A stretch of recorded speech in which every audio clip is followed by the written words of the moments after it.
j'espère que vous allez bien. Aujourd'hui, on va aborder le cours de la biologie et la structure du spermatozoïde.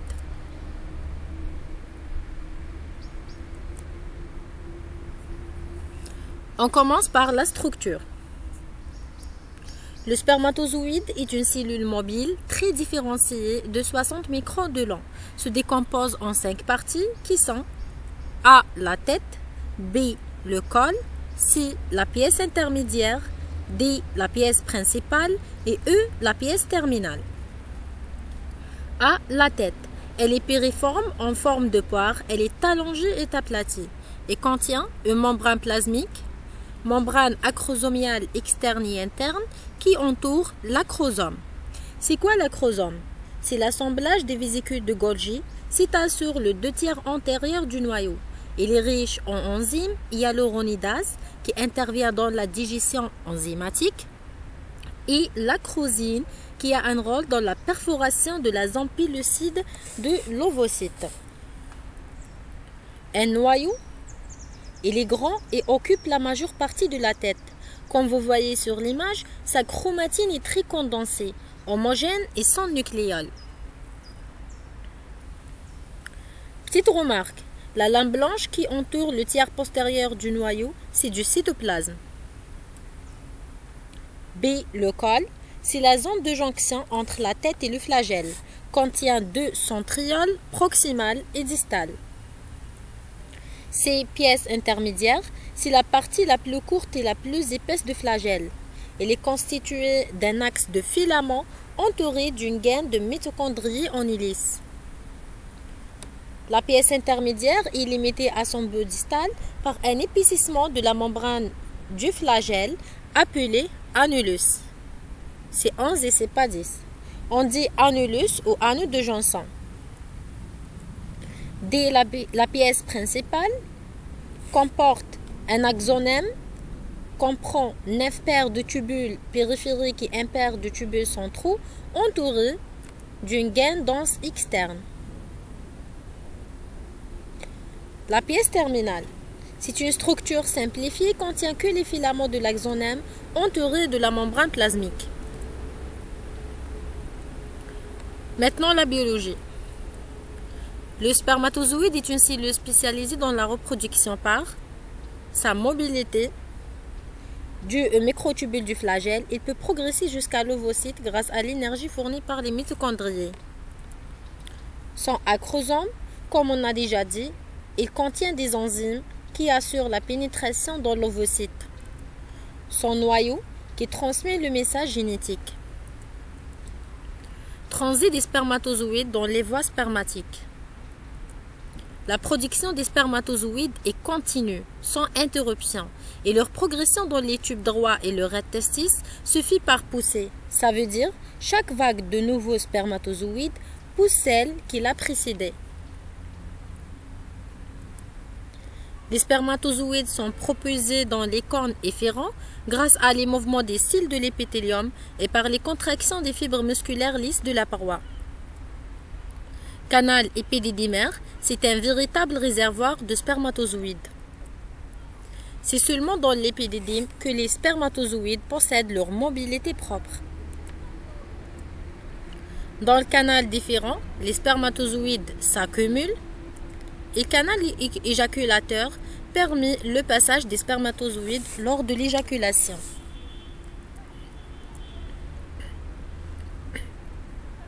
Survie des spermatozoïdes à l'intérieur de l'appareil reproducteur. Le maintien de la vitalité des spermatozoïdes dans les voies spermatiques est assuré par les sécrétions des cellules glandulaires, des cônes efférents, des canaux épidédimaires et des canaux différents. Survie des spermatozoïdes à l'extérieur de l'appareil reproducteur. Dans les conditions expérimentales, il demeure fécondant 4 à 5 jours et mobile 8 jours. Chez la femme, ça veut dire dans le tractus génital femelle, il demeure 12 jours ou plus. Conservation des spermatozoïdes par le froid. On peut conserver les spermatozoïdes vivants par le froid par la dilution du sperme dans le jaune d'œuf, mise en présence du glycérol qui est un agent protecteur et le congelé à moins 196 degrés C dans l'azote liquide. Maintenant, je vais vous expliquer la différence entre la décapacitation et la capacitation des spermatozoïdes. La décapacitation, la membrane recouvrant l'acrosome est stabilisée par un dépôt glycoprotéique qui empêche la libération précoce des enzymes de l'acrosome. Cependant, la capacitation, c'est l'inverse. On dit c'est le processus de maturation des spermatozoïdes dans les voies génitales, au cours duquel la membrane acrosomiale se démonte. Et les spermatozoïdes acquièrent leur pouvoir fécondant.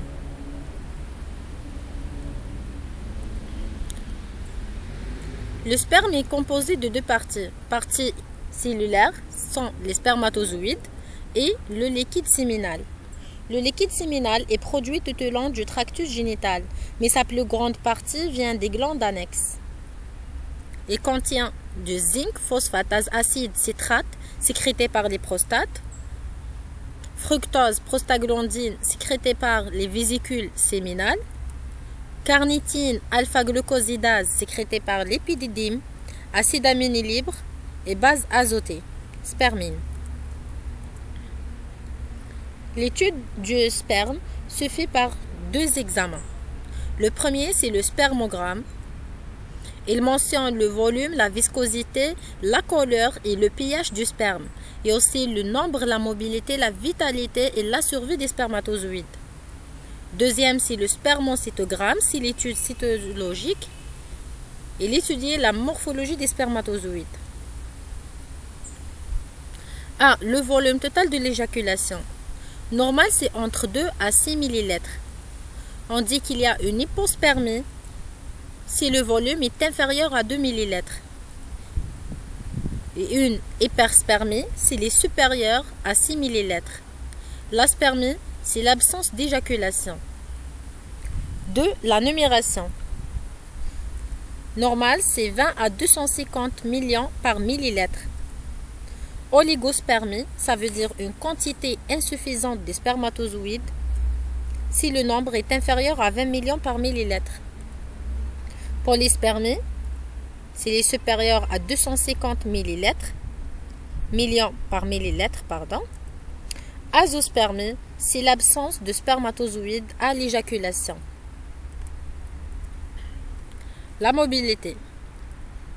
Chez un sujet normal, 1 heure après l'éjaculation, 50% au plus des spermatozoïdes doivent avoir une mobilité normale. 3 heures après l'éjaculation, 30% au plus des spermatozoïdes doivent avoir une mobilité normale. Attention, la mobilité est le caractère fonctionnel le plus important des spermatozoïdes. 4. La morphologie. Un sperme normal doit contenir au maximum 30% de spermatozoïdes de forme anormale.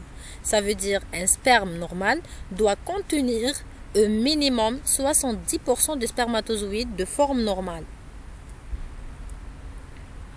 Les formes anormales des spermatozoïdes.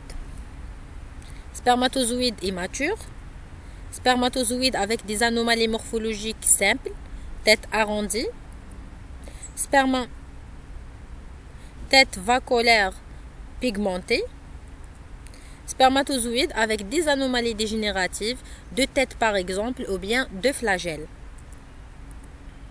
Facteurs extérieurs agissant sur le sperme. 1. L'intégrité vasculaire. L'arrêt de la circulation sanguine entraîne des lésions en disure qui peuvent aller jusqu'à la nécrose du tissu testiculaire. La température. 34%, c'est la température normale et adaptée au niveau interscrotal. En cas de cryptorchidie, qui est un défaut de migration du testicule, ce dernier ne descend pas jusqu'à scrotum et les cellules germinales dégénèrent à cause de la température corporelle trop élevée. Et il y a alors une stérilité. La cryptorchidie peut être unilatérale ou bien bilatérale. 3. La lumière. stimule la spermatogenèse. 4. Les infections. Par exemple, la survenue d'Orient à la puberté peut entraîner la stérilité. Les radiations ionisantes. Les spermatozoïdes sont très radiosensibles et les radiations peuvent entraîner une stérilité définitive. La nutrition. Les carences en vitamines A et E et l'absence d'acides gras diminuent la production des spermatozoïdes. Merci beaucoup pour votre attention et n'oubliez pas s'il vous plaît de s'abonner.